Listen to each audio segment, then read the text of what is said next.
이 시간 하나님의 말씀은 구약 선지서 하박국 2장 말씀을 다 같이 보도록 하시겠습니다. 하박국 2장 1절입니다. 내가 내 파수하는 곳에 서며 성루에 서리라. 그가 내게 무엇이라 말씀하실는지 기다리고 바라보며 나의 질문에 대하여 어떻게 대답하실는지 보리라. 그리하였더니 여호와께서 내게 대답하여 가라사대 너는 이 묵시를 기록하여 판에 명백히 새기되 달려가면서도 읽을 수 있게 하라. 아멘. 하박국 2장의 말씀 제목은 의인을 살리기 위하여 묵시를 주셨다고 했습니다. 2장 4절에서 의인은 믿음으로 말미암아 살리라 그랬습니다. 이 말씀이 신약성경에서도 인용이 되었습니다. 그래서 기독교인들은 믿음으로 구원을 받는 줄, 믿음으로 살게 되는 것을 알게 되고 믿게 된 것입니다. 그런데 하박국 선지자가 하나님의 백성 중에 거하면서 하나님의 말씀을 대언하는 선지자로 부르심을 받아서 이렇게 하박국 성경에 기록된 말씀 하박국 1장과 2장과 3장을 기록해서 후세에 전해지게 되었는데, 그때 당시에 이 하박국 선지자가 하박국 1장, 2장, 3장을 하나님께 받아서 또 그때 당시 하나님의 백성들에게 대해서 경고하고 전하고 또 기록해서 후세에게 이제 전해줄 수 있게 된 그때 당시의 상황을 하박국 1장에서는 말씀을 할 때 정치든 종교든 정치든 사회든 또 사람들의 그 인심의 면면이든 정말 말할 수 없이 부패하고 어떻게 보면은 절대 절망이라고 할 수 있는 그런 환경, 그런 상황에서 하박국 1장에 기록된 말씀이 기록이 될 때 공의가 아주 시행되지 못하오니, 공의가 아주 시행되지 못하오니 그렇게 탄식을 했습니다. 율법은 해이하고 공의가 전혀 시행되지 못하고, 그리고 자신이 하나님 앞에 기도하고 부르짖는 그 기도에 대해서 하나님이 귀를 닫고 계시는 것처럼 그렇게 여겨지는 그런 탄식을 하나님 앞에 올렸습니다. 물론 하나님께서 귀를 닫고 계신 건 절대 아니십니다. 그런 일도 없고요. 그러나 너무나 그 답답한 상황에서 하나님 앞에 그렇게 간절히 기도한 그 모습이 하박국 1장에 잘 기록이 되어 있습니다.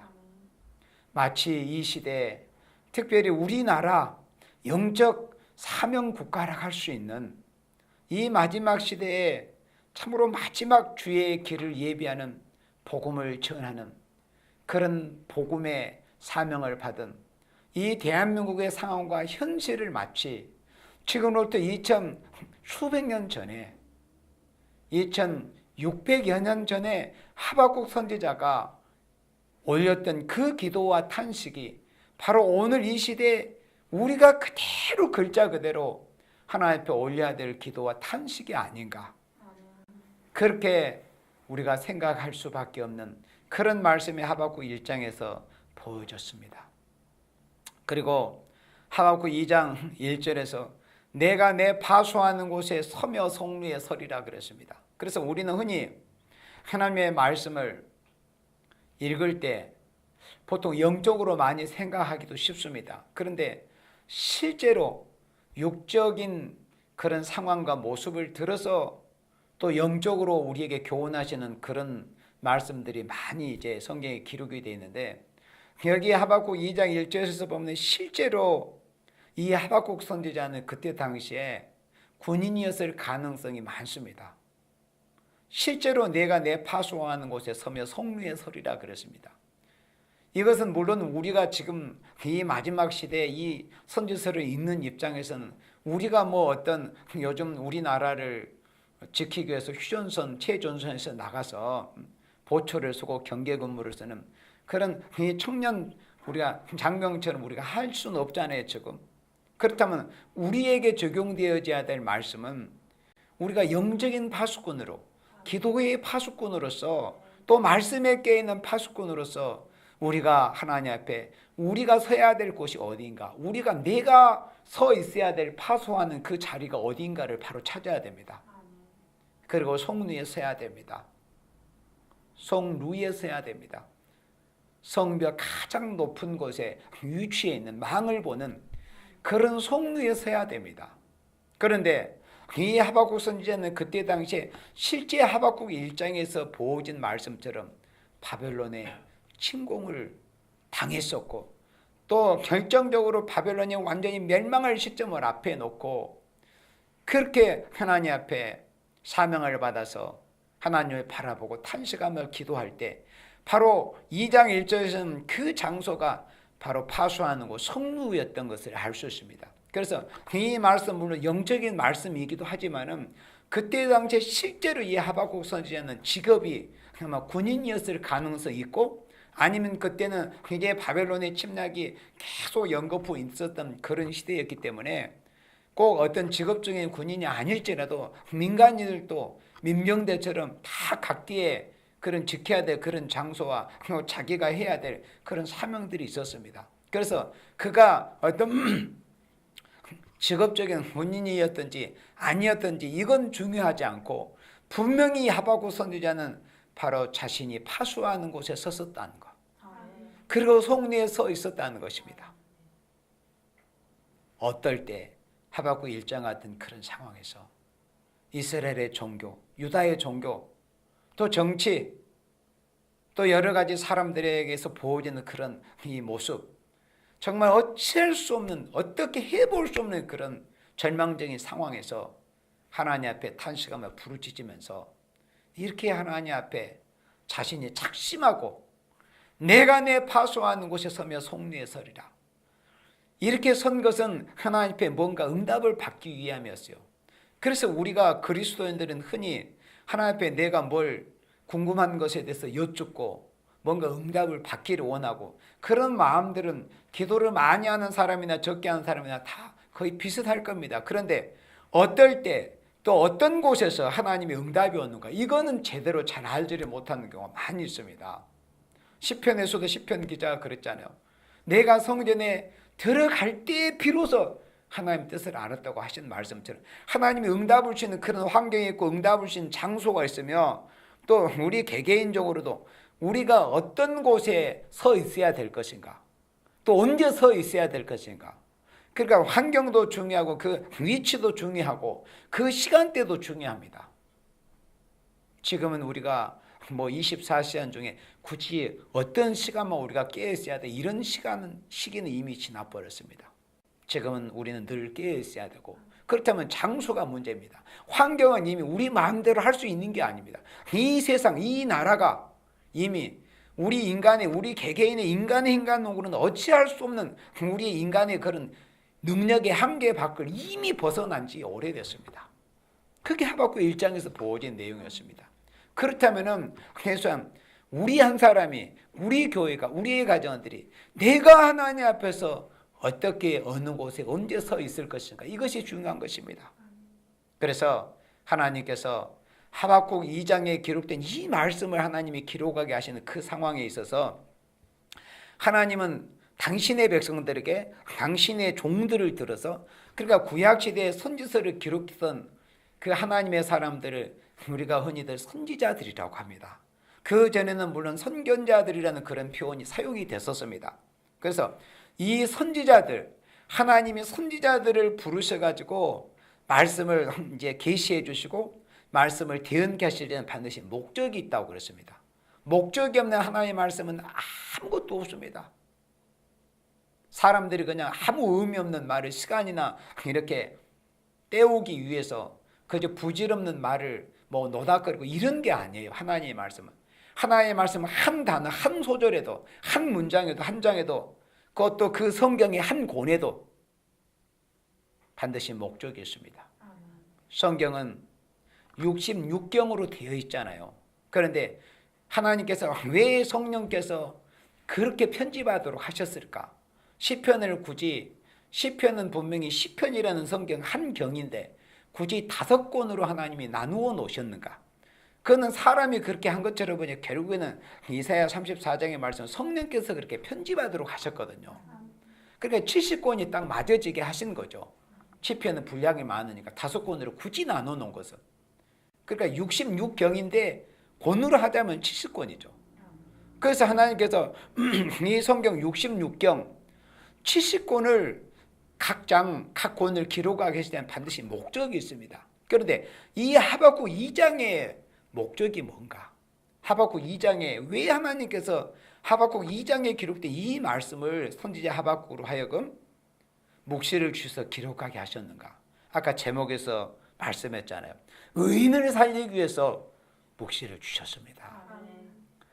의인을 살리기 위해서 묵시를 주신 거예요. 그러니까 이사야 26장 12절의 말씀처럼 하나님은 당신이 하시는 모든 일이 사실은 당신의 사랑하시는 백성, 택하신 생명들을 위해서 이 모든 일을 우리를 위하여 이루심이니이다. 하나님은 어떻게 보면 철저하게 이기주의인 분이라고 할 수 있어요. 그건 좋은 면이에요. 우리 인간처럼 자신의 탐욕, 자신의 어떤 명예, 자신의 혹시 이런 게 아니고 정말 아름다운 당신의 백성들밖에 몰라요. 하나님은 당신의 백성들밖에 모르신 분이에요. 네. 정말 하나님은 그게 진리의 사랑이요. 왜 망할 자들, 패역한 자들, 결국에는 저주받을 자들, 결국에는 지옥으로 불구덩이로 들어갈 수 있는 그런 자들을 사랑하고, 그런 자들을 왜 그런 자들과 연애하고 사랑하고 즐기고 친하게 지내고 그럽니까? 하나님에게서 배워야 되는 거. 우리는 하나님은 사랑하실 자들만 사랑하신다고 그랬습니다. 긍휼히 여길 자만 긍휼히 여긴다고 말씀했습니다. 그것은 택하신 생명들이 하시는 말씀이요, 이 모든 일을 우리를 위하여 이루심이니이다, 그렇게 말씀을 했습니다.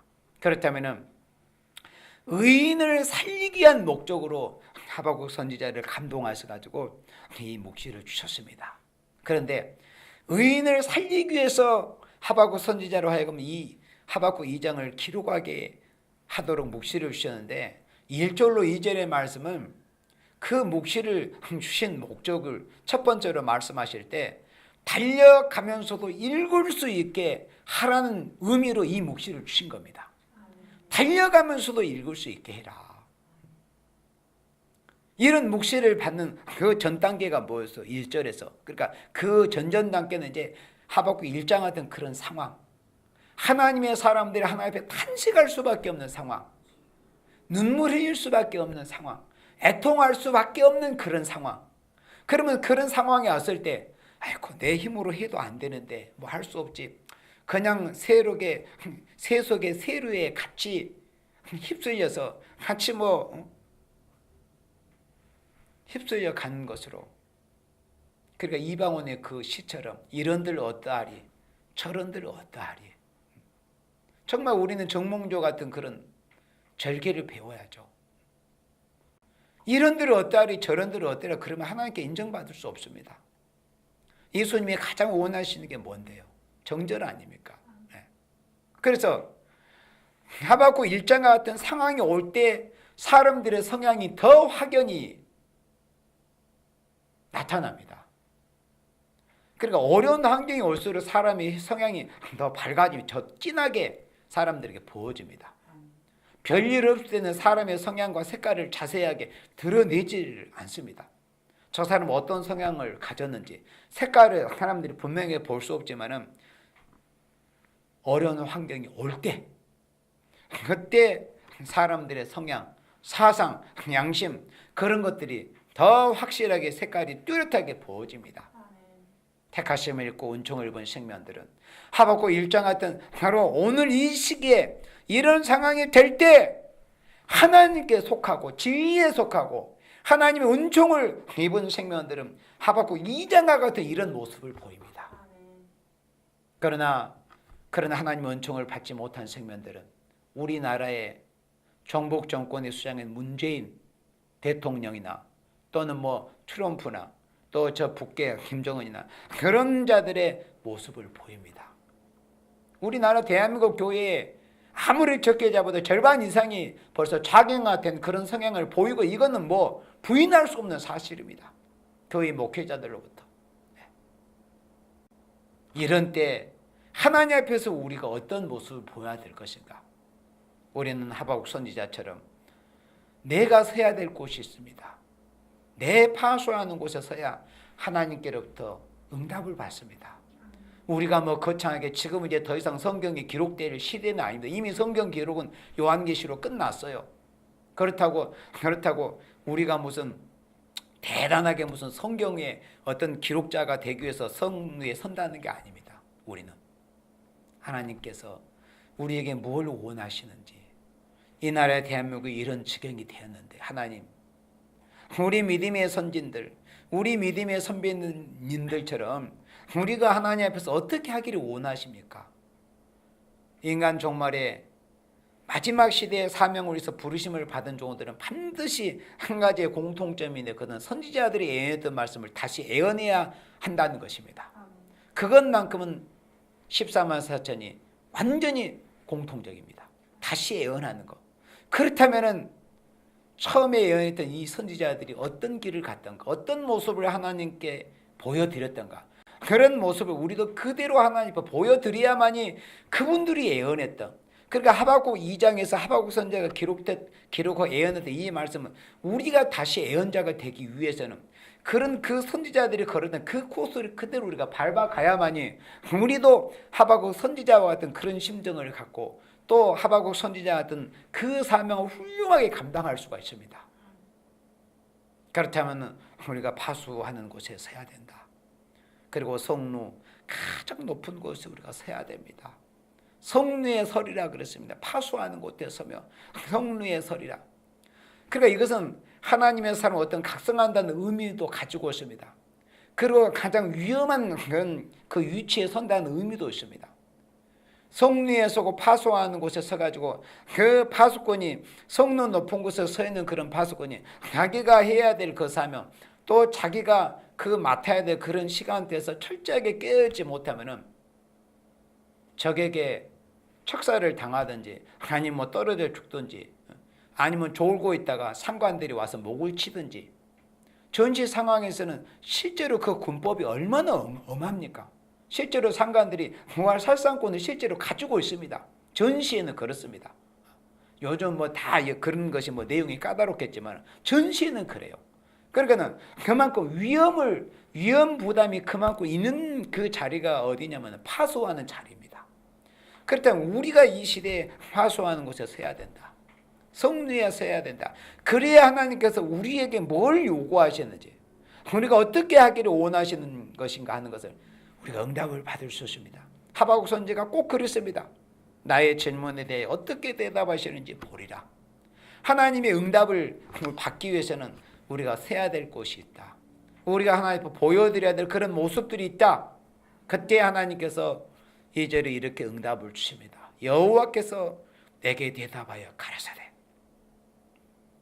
여호와께서 자신이 하나님 앞에 어떤 모습을 보일 때요, 파수하는 곳에 서니까, 성리에 서니까, 그 파수대의 속는 가장 높은 곳이기 때문에 졸고 있나 그렇게 하면 떨어집니다.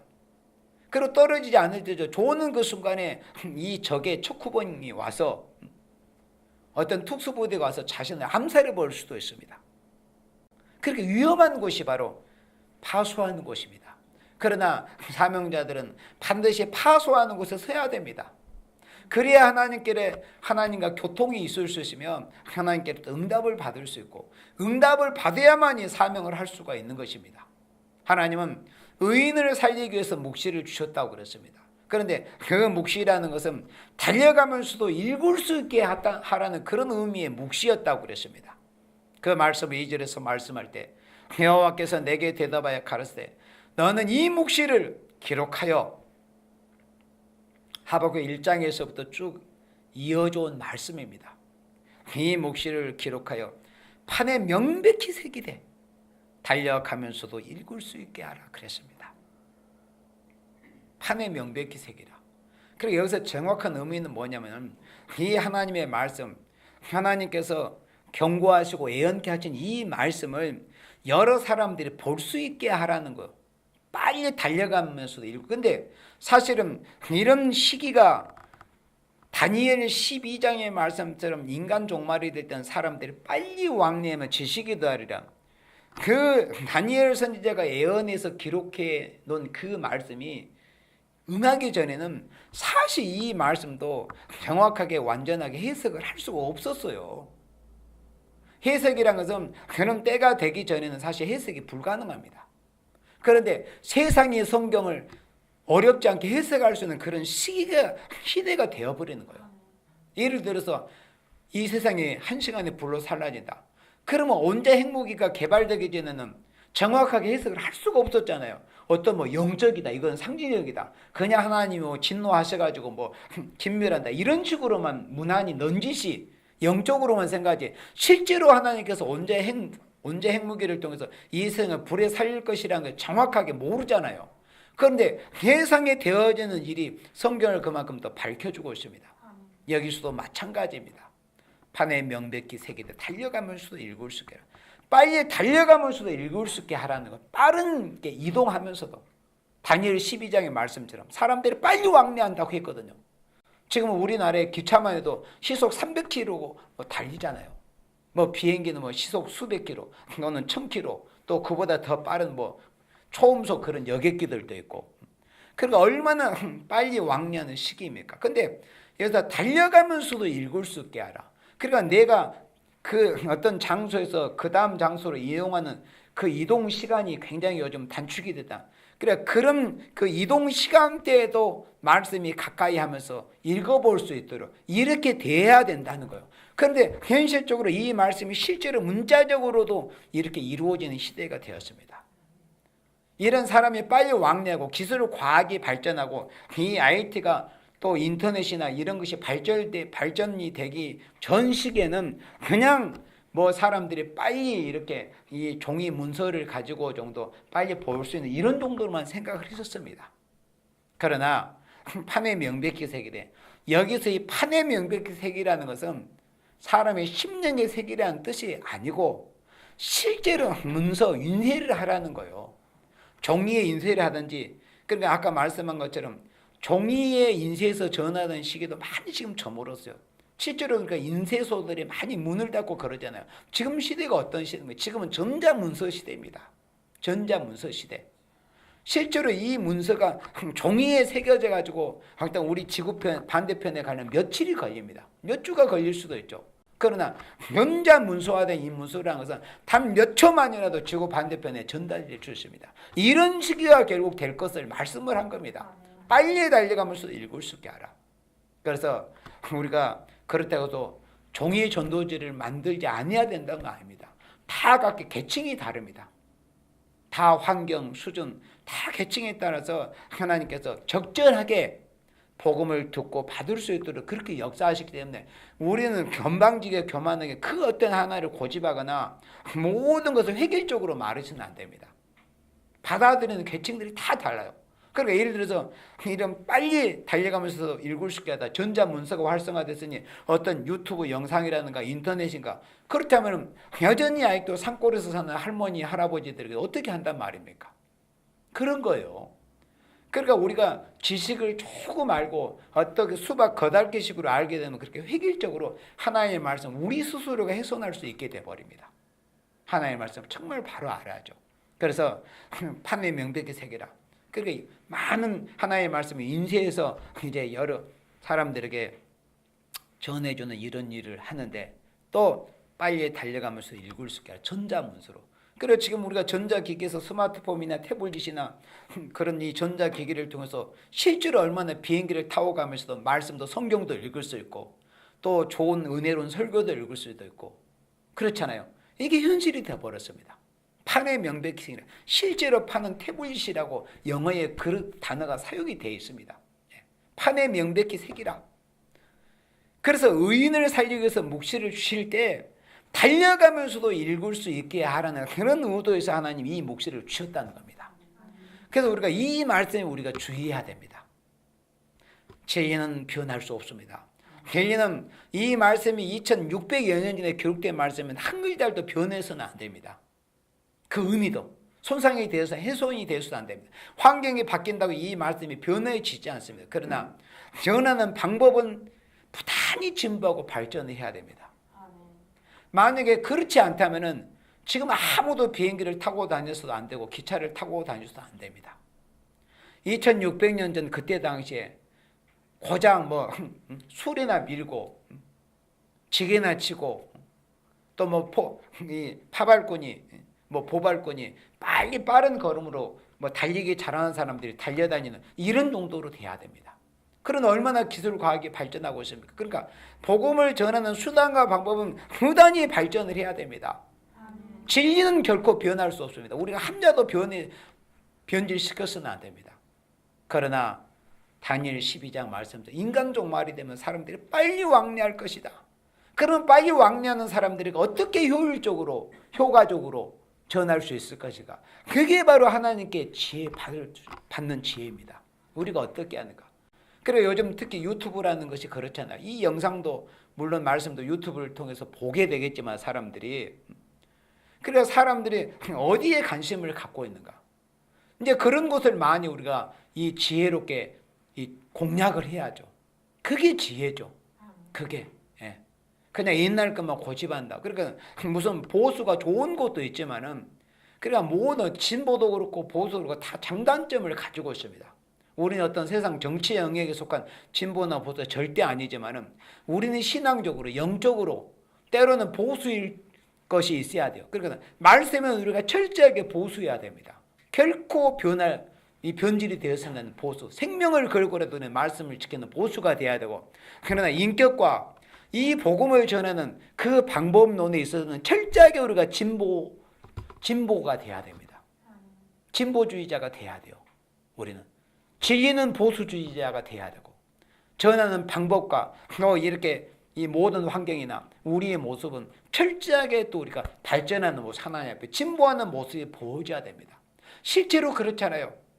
우리가 어떤 매 주마다 저희들도 전도들을 가지고 최소한 수백 장을 여러 사람들에게 전도를 하지만은 전화 오고 연락 오는 사람은 종이 전도지를 받아가지고 온 사람은 거의 없다시피 합니다. 거의 영상이나 이 인터넷을 통해서 본 사람들이 그래도 연락을 해도 오지.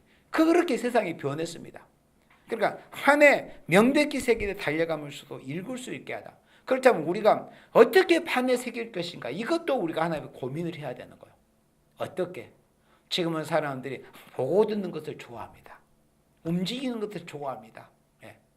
사람들이 옛날 사람들은 정적인, 그러나 지금 사람은 거의 사람들이 생각이 동적으로 바뀌었습니다. 그렇다고 그걸 또 획일적으로 할 수는 없지만, 그러나 우리는 복음을 전하는 방법에서 정적인 것도 필요합니다. 그러나 동적인 것도 필요합니다. 다 양면, 거룩, 모든 사람들에게 필요한 대로. 그래서 판에 명백히 새기되, 우리가 어떻게 판에 새겨야 될 것인가? 종이에 인쇄해서 새기는 것은 기본이거니와, 또 어떻게 우리가 어떤 영상이나 미디어를 통해서 어떻게 무엇으로 어떤 방법으로 새겨가지고 이 복음을 귀양이면 얼마만큼 효과적으로 지혜롭게 또 이렇게 감동되게 은혜롭게 전할 것인가, 늘 우리가 이런 고민과 기도가 있어야 됩니다. 부단히 그런 모습을 보이는 사람이 말로만이 아니라 진짜 파수하는 곳에 서 있는 사람이고 성리에 서 있는 사람입니다. 파수하는 곳에 서 있는 사람, 성리에 서 있는 사람들의 모습이 이절과 저렇게 보여지는 거예요. 판에 명백히 새기되 달려가면서도 읽을 수 있게 하라. 달려가면서도 우리가 읽을 수 있게 해야 됩니다. 이런 목적으로 의인을 살리기 위해서 하나님이 묵시를 주신 겁니다. 네가 이 묵시를 받았으니까 하나님께서 묵시를 주신 것은 결국은 네 하나만 아니라 내가 하나님께서 당신께서 택하신 생명과 종들을 살리기 위해서 주신 거기 때문에 네가 받았으면은 그것을 어떻게 여러 사람들에게 효과적으로 전할 것인가를 생각을 해서 그런 것을 시행을 하라는 거예요. 그러니까 판에 명백히 새기지 않으면 혼자 이 목소리만 가지고 이 요나처럼 수십 일을 전 세계를 혼자 걸어다니면서 다녀야 됩니다. 그러나 판에 명백히 새기면 예를 들어서 종이에 인쇄를 하면 수만 수십만의 사람들에게 효과적으로 나눠줄 수 있잖아요. 또 영상 같은 것은 예를 들어서 굳이 그렇게 여러 번 안 해도 그냥 영상 하나만 이렇게 어떤 가상 인터넷 공간에 올려놓으면 수만 수십만 수백만 수억 개의 사람들이 보는 게 오늘날의 현실이지 않습니까? 판에 명백히 새기되 우리가 어떻게 새길 것인가? 달려가면서도 읽을 수 있게라. 지금은 사람들이 빨리 이동하면서도 심지어 동영상도 영화도 보는 이런 시대가 되었습니다.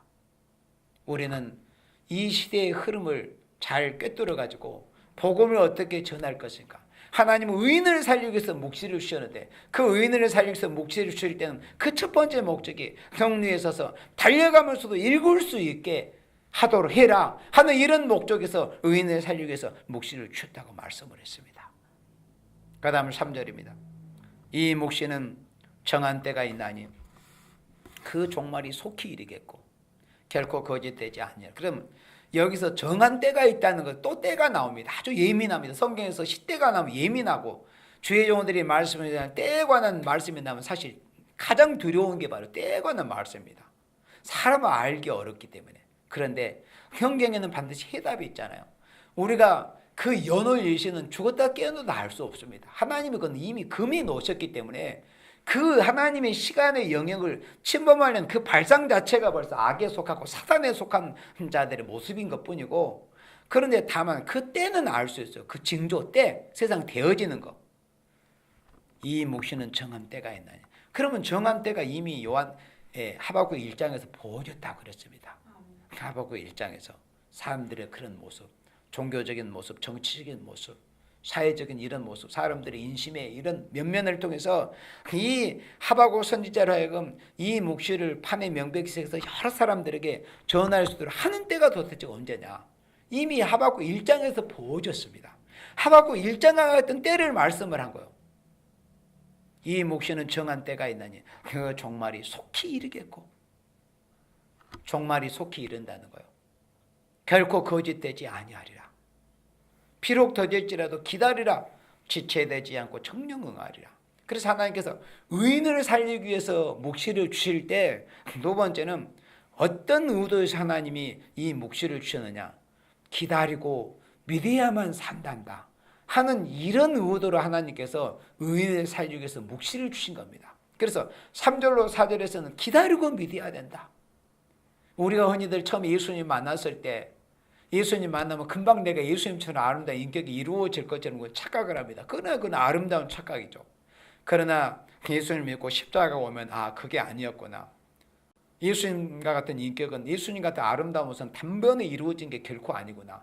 주님이 가신 그 길, 십자가의 그 길을 통과한 후에 비로소 예수님이 부활해서 영화로운 몸을 보여주셨던 것처럼 우리가 그렇게 되는구나. 복음도 마찬가지. 이 마지막 복음도 마찬가지잖아. 복음 처음에 받으면 그냥 우리가 다 변화송도가 된 것처럼, 왕권을 받은 것처럼, 내가 주님의 나라에서 주님의 좌우편에 마치 앉아있는 거나 이런 착각을 느낄 수도 있습니다. 그것도 물론 아름다운 상상입니다. 그것도 나쁜 건 아닙니다. 그러나 입에서 먹을 때는 꿀처럼 달다고 그랬습니다. 예언의 말씀이라는 것은 배에서는 쓰게 되더라. 그 십자가의 쓴 잔을 통과해야만이 비로소 쓰임을 받고 사명을 할 수가 있습니다.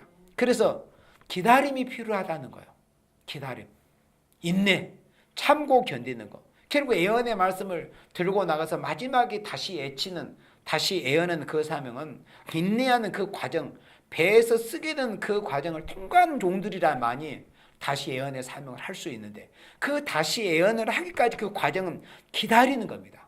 기다리고 참는 거, 기다리고 믿어야만 산다는 것을 3절로 4절에서는 말씀을 했습니다. 의인을 살리기 위해서 묵시를 주실 때 기다림이 있어야 한단다. 그러니까 주님의 입장에서는 아이들아, 사랑하시는 종들아, 자녀들아, 기다려야 한단다. 기다려야 한단다. 인내가 필요하다. 그렇지만은 비록 더딜지라도 기다려. 그러니까 지금 이 시간들이, 우리 앞을 흘러가는 지나가는 이 시간들이 비록 더딜지라도, 이런 말씀이 우리 가운데 응하고 있는 이런 시기입니다. 비록 더딜지라도 기다려라. 그러니까 지금 이 시기는 우리가 주님을 바라보고 우리가 파수 위에 서서 파수대에 서서 속리에 서서 하나님을 바라보면서 우리가 이 시대에 뭘 어떻게 해야 될 것인가. 이미 3절에서 2절에서 보여준 것처럼 우리는 이 시대의 이 문소운동, 하나님 명백히 지켜서 열심히 우리가 문소운동을 해야 돼요. 문소운동을 하고 실제 종이의 세계에서 하는 문소운동, 또 가상 공간에 가상 문서를 만들어서 또 영상을 만들어서 이렇게 해야 될 이런 문소운동에 우리가 전력을 해야 됩니다. 그렇다고 해서 당장의 종말이 오는 건 아닙니다. 그런 과정에 충분히 분량이 찼을 때 비로소 하나님의 정하신 때가 하나님의 역사가 이르러. 그러나 그 과정에 있어서 우리가 어떻게 쓰임을 받을 것인가, 이걸 우리가 고민하고 지금 준비해야 될 이런 시기입니다. 2장 2절과 같은 말씀이 지금 우리에게 임해야 돼요. 그런 과정에서 인내가 필요합니다. 비록 더딜지라도 기다리라. 그러나 한정없이 기다리는 건 아닙니다. 베드로서 3장의 말씀처럼 또 베드로서 1장의 말씀처럼 하나님은 하루를 천년같이 천년 하루같이, 그러니까 기다리고 계시는데 마냥 하나님은 기다리시지만은 않는다는 것을 말씀을 했어요. 그러나 정한 때가 온다는 겁니다. 예수님께서 도적같이 임하실 때가. 그러나 데살로니가전서 5장 말씀에 보면은 우리가 마태복음 25장에 모두가 졸고 잔다는 그 의미를 데살로니가전서 5장에서 바로 해석을 해줍니다. 그러니까 그 한 구절을 말씀은 모두가 졸며 자는 것이 당연하지 그렇게 생각할 수가 있거든요. 그러나 성경 말씀 절대 한 구절에서 묻혀 있으면 성경 전체를 볼 수가 없습니다. 데살로니가전서 5장에는 모두가 졸며 잘 수밖에 없는 시기가 옵니다. 평안하고 좋은 날, 바로 지금 이런 시기에. 그러나 거기에서 우리는 낮에 속했다고 그랬습니다. 빛에 속함. 낮에 속한 자들은 남들이 졸고 자는 것처럼 다 졸고 잘 수가 없다는 거예요. 그래 지금 이 시기는 무적에서 나온 연기가 흑암연기 해와 공기를 얻어서 모두가 졸며 잘 수밖에 없어요. 그렇자면 말씀이 이러니까 아이고 저 조는 것도 뭐 당연하지 않겠지만 그건 합리화하는 거예요. 그럴 수밖에 없는 환경에 처하지만은 데살로니가서 5장 말씀은 무슨 말씀이에요? 우리는 낮에 속했다고 그래요. 낮에 속한 자들은 졸며 자는 자들이 아니라는 것을 말씀해서 처음에는 몰랐을 때, 말씀을 몰랐을 때, 각성하지 못할 때는 다 그 말씀을 졸며 잘 수도 있어요. 그러나 말씀을 통해서 하나님이 각성을 주시잖아요. 세상 되어지는, 이 나라 되어지는 일을 보면서 너희들은 빛에 속해 있다. 낮에 속해 있다. 빛의 자녀이기 때문에 남들이 졸며 자고 있는 것처럼 너희들도 졸며 자고 있으면 안 된다는 것을 말씀을 한 겁니다. 그래서 지금은 비록 하나님의 역사가 더딘 것처럼 느껴집니다. 그러나 지체되지 않고 정령 응하리라. 마냥 지체되고 마냥 기다리는 게 아닙니다. 그러나 우리는 기다리는 시기는 기다릴 줄 알아야 합니다. 그 때는 하나님께 속해 있기 때문에 우리 이 기다리는 시간에 어떻게 있냐고, 어떻게 우리가 주의 말씀을 받들어 가지고 문소운동을 열심히 할 것인가, 우리가 지금 이 시기에 해야 될 일이 무엇인가, 그걸 잘하면 되는 거예요. 때는 하나님께 있기 때문에 그 시간은. 그러면 이제 그런 때가 시간의 분량이 다 차면 어떻게 돼요? 지체되지 않고 정령 응하는 그런 시기가 옵니다. 지금은 우리가 비록 더딜지라도 기다리면서 열심히 기도하며 문소운동하며 성로 가장 높은 곳에 서서 기도에 깨있고 말씀에 깨있고 복음 전도에 깨있고 섬김의 베품에 깨있는 파수대 가장 높은 곳에 서 있어야 됩니다. 그리고 열심히 빨리 왕래하는 생명들이 어떻게 하면 효과적으로 능률적으로 복음을 전해줄 수 있을까, 이걸 고민하고 이것에 깨있는 이런 시기가 돼야 됩니다. 그런 시기가 그런 시기에 열심히 일을 하다 보면 이제 말씀이 응합니다. 지체되지 않고 정령을, 이 말씀이 이제 응하게 되는 그런 때가 온다. 4절에 보라 그의 마음은 교만함. 그러니까 여기서 그는 누구를 지칭하는 대명사냐면은 하박국 1장에서부터 이 말씀이 계속 이어져 오고 있어요. 그러니까 북방 세력을 말씀을 한 겁니다. 구약시는 실제 나라의 이름은 바벨로니아입니다. 바벨론. 그래 이 마지막 때 구약시대 아수라 바벨론을 통해서 이 인간 동물의 북쪽에 위치한 들은 하나님의 적그리스도의 세력을 말씀할 때 보라 그의 마음은 교만합니다. 얼마나 교만합니까? 지금 보세요. 우리가 상식적으로 생각할 때 세계 최고의 강대국이요, 세계 최고의 경찰 그 힘으로 하자면은 뭐 무력이든 경제적이든 힘으로든 미국과 맞설 만한 나라가 없잖아요. 뭐 세상 사람들이 흔히 무지한 사람들이 G2 말하지만 그게 얼마나 흠오이며 그런 말 자체도 미혹이고 그게 붉은 공산주의자들의 용어 전술입니다. 어떻게 이 중공이 미국과 G2가 될 수 있습니까? 모든 면에서 군사력과 경제는 모든 면에 또 특히 어떤 사람들의 그 수준, 어떤 인성, 어떤 그런 것은 정말 상대가 될 수 없어요. 그런데 뭐 G2라는 그것도 용어 전술입니다. 마치 미국처럼 어떻게 맞설 만한 나라처럼. 그런데 보세요. 미국과 한나 세계에서 가장 거지 집단, 가장 거지 정권, 저 녀석이 세계 최고의 강대 국가의 세계 대통령이라는 트럼프 대통령과 이렇게 한 테이블에 앉아서 뭔가 대화하고. 그러니까 얼마나 스스로도 교만하게 생각을 하겠습니까? 그게 북방에 자리 잡은 붉은 짐승 정권의 속성을 말씀을 한 겁니다. 그의 마음은 교만하며. 그러니까 하나님이 없다는 이 무신론자들의 마음은 교만으로 꽉 차 있습니다. 굳이 뭐 붉은 공산 정권을 말을 하지 않더라도 일단 하나님을 모르면 사람들이 교만해요. 근데 하나님을 알면 할수록 하나님이 두려운데 어떻게 해요? 물론 우리가 이 스스로 깨달지 못한 어떤 표현이나 그런 방식에서는 사람들이 들을 때 교만하게 들릴 수도 있습니다. 그게 사실이에요. 사실은 표현을 잘못하다 보면. 저도 생각해보면 그래요. 제가 설교한 걸 듣다 보면. 근데 중심은 그렇지 않습니다. 그렇게 할 수가 없어요. 하나님을 아는 사람이 하나님 앞에 교만하다. 큰일 나는 거죠. 표현은 뭐 그렇게 오해의 소지가 물론 줄 수도 있습니다. 그러나 우리는 정말 하나님이 얼마나 두려우신 분이라 알잖아요. 그러니까 예수님은 어떻게 곁가지로 수박 곁핥기로 알다 보면 예수님 앞에서 마음대로 그렇게 망나니시를 할 수가 있지만 그 예수님의 십자가를 생각하고 예수님의 가신 길을 생각하고 예수님이 재림하시는 모습이 어떻다는 것을 지식적으로만 바로 알아도 우리는 고개를 들 수가 없습니다. 요한을 보세요. 다니엘을 보세요. 그렇게 훌륭한 우리보다 몇 배 훌륭한 분들의 그런 모습들을 보세요. 우리가 하나 주님 앞에서 고개를 쳐들 수 있는가? 없습니다. 그러나 하나님이 없다고 하는 그런 마음과 사상을 가지고 있는 자들은 일단 기본이 교만합니다. 자신을 심판할 리가 없다고 생각하기 때문에 그의 마음은 교만합니다. 그리고 또 중요한 사실은 정직하지 못한 겁니다. 그래서 은혜 받을수록 사람이 정직해집니다. 진실해지고 솔직해져요. 그리고 말도 잘 둘러서 안 합니다. 은혜 받은 사람 정직하게 진실을 말하고 사실을 말합니다. 그런데 하나님을 알지 못한 무신론자들, 짐승에서 이성 없는 짐승 같은 자들, 북방세력 공산주의자들, 이런 자들은 그의 속에서 정직하지 못합니다. 그래서 사람이 정직하니 일단 하나님부터 만나야 돼요. 그래서 예수님을 제대로 만나버려야 됩니다. 교회에 다니고 예수님 제대로 만나지 못하면 정직하지 못합니다. 개울적인 그런 인간의 타락한 본성을 막 하염없이 품어냅니다. 그 썩은 이 바닷물의 그 거품처럼 파도 칠 때만 거품이 일어나잖아요. 그렇게 비유했습니다, 성경이. 그래서 예수님을 만나면 제대로 만나버려야 돼요. 예수님도 제대로 못 만나면은 그냥 말이나 생각이나 이런 것이 막 개울적인 것이 막 보여요. 어떤 사람이 말을 하고 막 이런 모습에서 개울적으로. 그러나 여기 말씀해 보면은 누가 정직하지 못하느냐?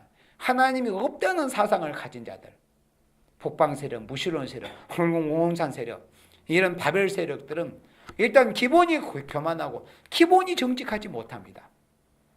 그러나 반대로 그러나 의인은 믿음으로 말미암아 살리라. 아멘. 이 말씀을 우리에게 각인시켜 주시기 위해서 이 묵시를 주신 겁니다. 의인을 살리기 위해서 묵시를 주셨다는 거예요.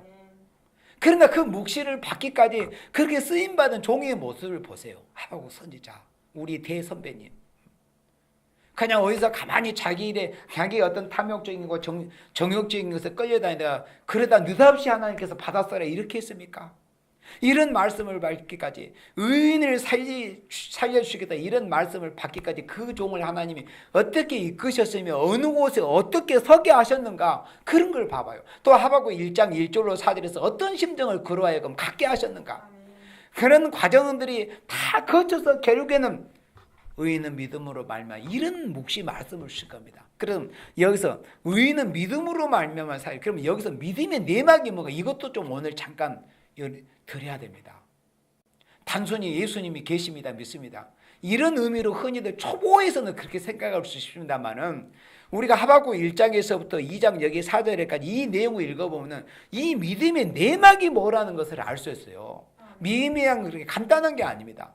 여기서 믿음이 뭡니까? 그러니까 이 전에 반대편에 있는, 그러니까 악인들, 교만하고 정직하지 못한 북방세력, 하나님 없다는 무시로운 세력, 공산주의 바벨 세력은 교만하고 정직하지 못해요. 그러나 그 반대편에 있는 자들을 말씀을 하고, 여기서 의인은 하나님을 바라보고, 근데 그 의인은 믿음으로 말미암아 산다. 믿음이 뭐냐? 하박국 1장에서도 쭉 그 말씀의 맥락을 보면은 여기서 하박국 선지자가 하나님 앞에서 보여야 될 그 믿음이 뭐라는 것을 알 수 있어요. 믿음이 뭐냐? 하나님의 교만한 자들, 북방세력 교만을 치신다. 그렇지만은 그렇게 바벨 세력이 하나님의 백성을 집어삼키려고 하는 그런 어려운 상황에서도 그 마음이 변치 않고 자기가 해야 될 그 사명, 파수 때에 자기가 서고 속리에 서고 오직 하나님을 바라보고 내 주위에 공의를 행하는 자들이 단 하나도 보이지 않고 전혀 공의가 시행되지 않는 그런 환경에서도 그 마음이 변치 않고, 그래도 하나님은 당신의 사랑하시는 생명들을 지켜주십니다. 저 북방 세력이 아무리 교만하고 세계를 불에 살려만한 그런 무기를 아무리 많이 만들어 놓을지라도 하나님은 사랑하시는 생명 1장 12절에 결코 우리가 사망에 이르지 아니할 것입니다. 그런 하나님의 약속의 말씀을 믿는다는 의미예요. 뭐 단순히 하나님이 살아계시는 귀신들도 안다니까요. 예수님이 세상의 구세주라는 건 귀신들도 알아요. 귀신들이 오히려 더 잘합니다. 여기서 말씀은 그런 의미가 아니에요. 그거는 기본이고, 하박국 1장에서 북방 세력이 아무리 교만하고 강하고 우리를 막 총칼로 이어가는 무력으로 이어을 하고 우리 주위에 종교 정치가 뭐 말할 수 없이 부패할지라도 하박국 선지자처럼 그래도 저는 성문 높은 곳 하나님을 바라보겠습니다. 북방으로부터 창세에 이르는 환란이 올지라도 하나님 결코 당신의 사랑하시고 당신을 바라보는 하나님의 종들과 성도와 교회는 사망에 이르지 아니하게 주실 것입니다. 그걸 믿는다는 거예요. 그런 생명들이 의인이라는 겁니다. 의인은 믿음으로 말미암아 살리라. 이 말씀을 우리에게 소망으로 주시기 위해서 하박국 선지를 그런 길을 걷게 하셔가지고, 또 성로 가장 높은 곳에 서게 하셔가지고, 성로에 선 사람 잘 수 없잖아요. 남들 다 자고 내가 저들의 생명을 책임지고 있는데 어떻게 잡니까? 우리는 이 시대에 최소한 파수꾼들을 하나님 앞에 부르심을 받았습니다. 파수꾼은 깨어 있어야 돼요. 자서는 안 됩니다. 졸다가 떨어지거나 졸다가 이 적에게 뭐 암살이나 어찌합니까? 나 하나 죽은 것은 그대로 끝난다고 하지만은 나를 믿고 나에게 의탁하고 많은 사람들이 자고 있고 평안함을 누린다. 어떻게 됩니까? 그러니까 하나님께 부르심을 받은 사명자들은 내 생명이 내 하나의 생명만이 아니에요. 내가 잘못하면 수천만 수억 명이 죽을 수도 있고, 우리 자신 한 사람 한 사람이 하나님 앞에 바로 서면은, 성리에 바로 서 있으면 많은 사람, 심지어 에스더처럼 느헤미야처럼 또 모르드게처럼 많은 생명, 민족도 살릴 수 있는 겁니다. 그래서 의인은 믿음으로 말미암아 산다는 이 복된 소망의 소식을 우리에게 주시기 위해서 하박국 선지를 그렇게 이끄셔가지고 자기 곳에 서게 하시고 하나님 바라보게 하시고 이런 말씀을 묵시로 주셨다. 의인을 살리기 위해서 이 주신 묵시, 의인을 살리셔서 그 의인은 어떤 어려운 환경에서 하나님만을 바라보고 하나님의 신실한 약속의 말씀을 붙들고 믿고 붙들고 나가는 생명을, 여기 성경 말씀에서의 그런 의인이라는 의미입니다. 단순히 하나님이 계신다는 정도를 알고 믿는 그 정도가 아니라, 그런 어려운 상황에서 하나님은 당신의 백성을 어떤 환경에도 결코 절대적으로 보호해 주실 것이다. 하나님을 바라보기만 하면, 하나님의 말씀에 순종하기만 하면, 그걸 믿는다는 것을 믿음이라고 한 겁니다. 의인은 믿음으로 말미암아 살리라. 그래서 우리는 달려가면서도 읽을 수 있게 하라는 이 말씀을 받들고, 그리고 기다리고 믿어야 산다고 했기 때문에 우리가 잠시 우리가 이런 환경에서는 여러 가지 어렵고 참고 견딜 수, 인내할 수밖에 없는 상황이요. 그런 때도 우리가 기다리고 참으면서 우리에게 주신 사명이 무엇인가를, 사명 감당을 위해서 우리가 깨어있고 힘쓰다가 우리가 예수님이 오시는 그날에 정말 너는 깨어서 파수꾼의 사명을 정말 잘했구나, 그렇게 칭찬을 받을 수 있는 여러분들이 되시기를 주님의 이름으로 축복합니다. 아멘.